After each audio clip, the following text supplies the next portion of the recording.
ନୂଆ ବର୍ଷର ଆରମ୍ଭ ଏତେ ସୁନ୍ଦର ହବ ବୋଲି ମୁଁ କେବେ ବି ଭାବି ନଥିଲି।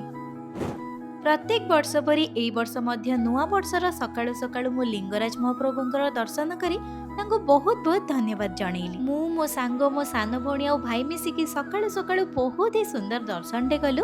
ଆଜି ନୂଆ ବର୍ଷରେ ହିଁ ମୋ ଆଈର ଶ୍ରାଦ୍ଧ ଥିଲା।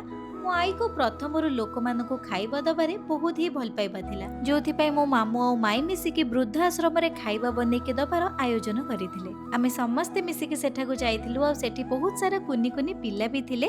ସେମାନଙ୍କ ସହିତ ମିଶିକି ବହୁତ ହି ଭଲ ଲାଗିଲା, ବହୁତ ଖୁସି ଲାଗିଲା, ବହୁତ ପଜିଟିଭ ବି ଲାଗିଲା। ତାପରେ ବୃଦ୍ଧାଶ୍ରମରୁ ଫେରି ଯାଇଥିଲୁ ଘରକୁ ଆସିକି ସମସ୍ତେ ମିଶିକି ଲଞ୍ଚ କଲୁ। ଲଞ୍ଚରେ ତ ବହୁତ ହି ଭଲ ଭଲ ଖାଇବା ହେଇଥିଲା, ସମସ୍ତେ ମିଶିକି ଖାଇଲୁ। ତାପରେ ତିତଲି ଆଣିଦେଇଥିଲା କରମଙ୍ଗା, ମତେ ବହୁତ ପସନ୍ଦ କରମଙ୍ଗା, ଯେତେ ଖଟା ହେଲେ ବି ମୁଁ ତାକୁ ବହୁତ ହି ଏନ୍ଜୟ କରିକି ଖାଇଦିଏ। ନୂଆ ବର୍ଷର ଆରମ୍ଭ ତ ଏତେ ସୁନ୍ଦର ହେଲା, ବାସ୍ ଭଗବାନଙ୍କ ପାଖରେ ଏତିକି ପ୍ରାର୍ଥନା କି ପୁରା ବର୍ଷଟି ଭଲ ଭାବରେ କଟିଯାଉ।